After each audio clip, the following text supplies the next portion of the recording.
Bonjour à tous et bienvenue sur la chaîne pour cette première présentation du DS220 que je viens de recevoir. Donc je vous propose de le découvrir ensemble.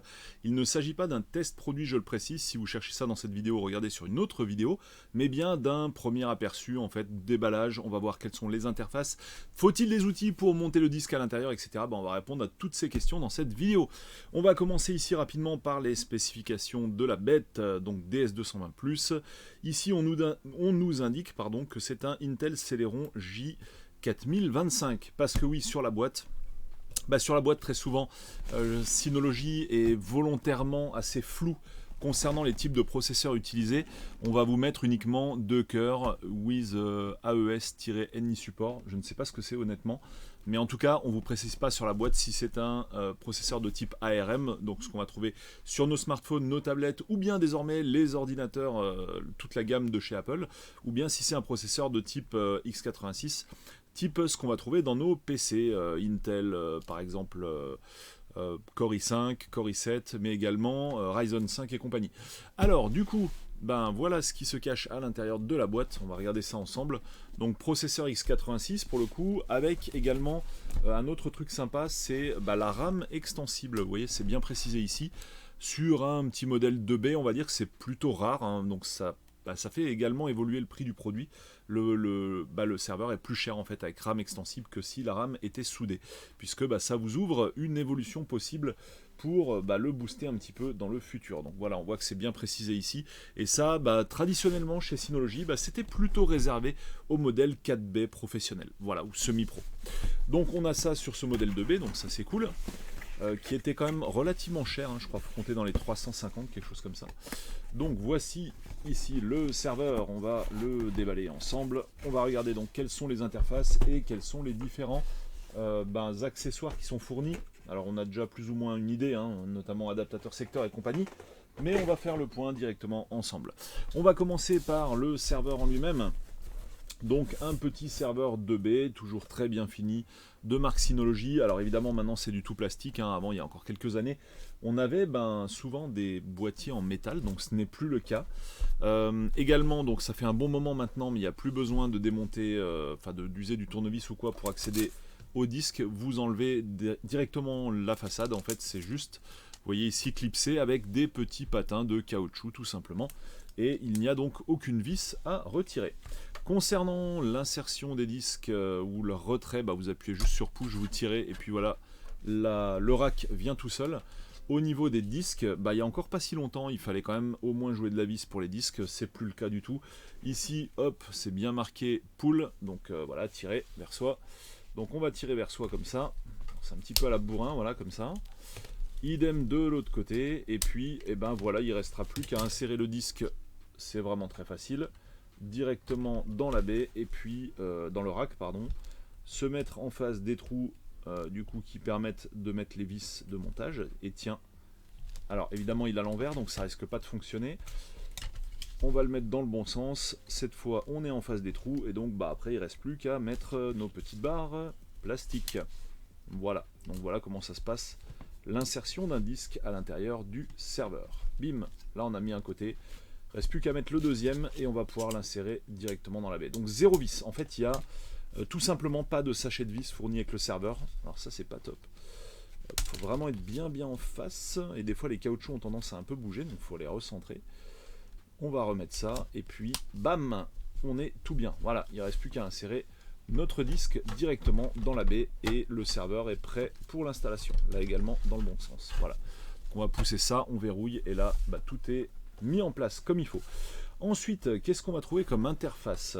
On a ici le bouton power, tout simplement. Le bouton, je suppose que c'est un reset ou quelque chose comme ça. Je ne sais pas, dites-moi dans les commentaires, je ne me suis jamais servi de ce bouton. Mon NAS c'est dans une baie de brassage et j'y ai jamais accès, donc du coup tout ce que je fais c'est via l'interface web. Ici on va trouver une prise USB en façade. Alors pour rappel, les USB ne peuvent pas faire partie d'un RAID, malheureusement. On ne peut pas faire un RAID à partir d'USB et de disques IDE. Hein. Donc quand vous créez un volume unique à partir de 2 disques, vous ne pouvez pas y intégrer un troisième disque qui serait en USB, ou même un quatrième qui serait avec un autre USB là. Évidemment pour ça, si vous voulez un RAID qui vous assure la sécurité, c'est-à-dire au cas où un disque crève, que ça prenne le relais sur l'autre. Bon là il n'y a que 2 disques donc c'est plutôt limité, mais pour ça il faudra nécessairement un boîtier du coup 4 disques, puisque vous ne pourrez pas le faire en USB. Alors ici, on a une petite sécurité Kensington, donc pour éviter qu'on vous vole le serveur, donc ça permet de mettre un câble avec un cadenas, et puis le câble, on va dire qu'il est attaché à quelque chose de solide, donc ça évite les problèmes. Ici, une petite touche de reset, et là, 2 ports LAN à l'arrière. Bon, c'est plutôt, souvent il n'y en a qu'une, c'est plutôt une fonction qu'on va retrouver sur les modèles un peu premium, quoi, en fait, hein, un peu comme je disais tout à l'heure à propos des 4B, soit milieu de gamme, enfin, on va dire pro, semi-pro.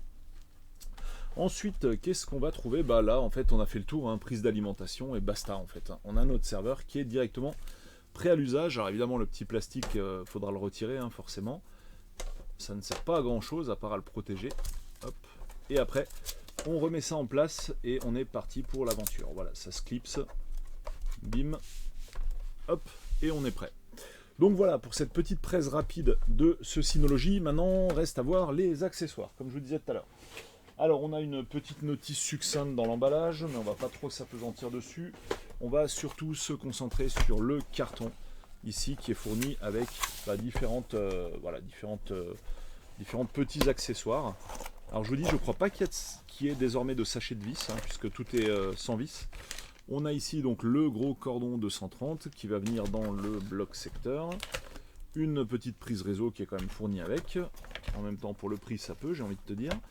Une deuxième prise réseau, oui, il y a 2 RJ, donc là voilà, un petit effort quand même. Et il y a quand même des vis. Alors par contre, à quoi servent-elles? Honnêtement, je n'ai point l'explication. Vraiment, je ne sais pas. Je vais me renseigner, consulter la notice, et puis je vous dirai à la limite dans les commentaires, en commentaire épinglé, à quoi ça peut bien se servir. Il y a peut-être des, je sais pas, peut-être pour certains disques, peut-être pour les disques 2,5 pouces, de portable, je ne sais pas, je vais regarder ça. Ouais, ça doit être ça, en fait, je vais vous montrer tout à l'heure. Alors, ici, on a le bloc secteur, qui semble plutôt qualitatif, avec le Synology dessus, et voilà pour tout ce qui est proposé. Alors, ce que je vous disais par rapport aux vis, hop, on va revenir à notre serveur, je pense que c'est pour les disques 2,5 pouces.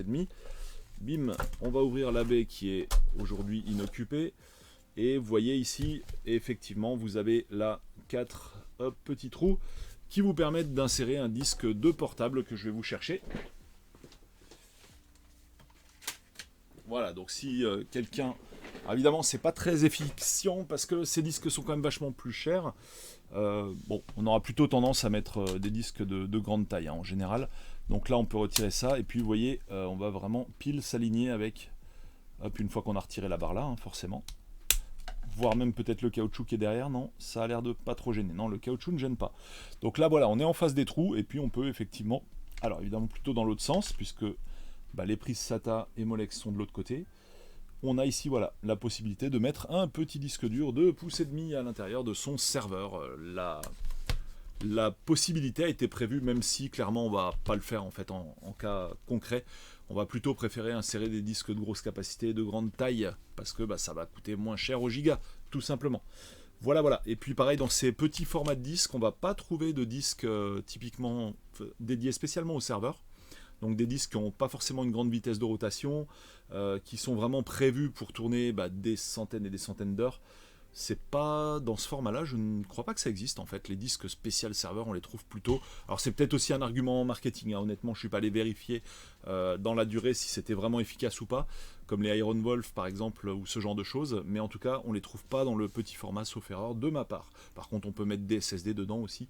Mais bon, en général, dans un NAS, on va plutôt mettre du mécanique et assurer la sécurité par le biais d'un RAID 5 qui va permettre, en cas de défaillance d'un disque, de pouvoir reconstruire les données en échangeant le disque à l'intérieur du serveur. Voilà pour cette petite présentation. Si vous avez des questions, je ne répondrai pas forcément à toutes les questions parce qu'il y a énormément de commentaires sur la chaîne.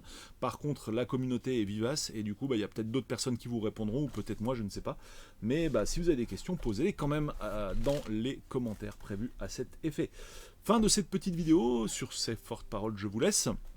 Je vous donne rendez-vous pour d'autres vidéos sur la chaîne, plutôt du côté tuto informatique de la force, ou bien des vidéos de jeux vidéo rétro sur ma chaîne Retropolo que je vous mets en description, ou des tests produits pour le coup, donc pas juste des présentations comme ça, sur ma chaîne Super Matos également en description. Salut à tous et merci de m'avoir suivi jusque là. Ciao.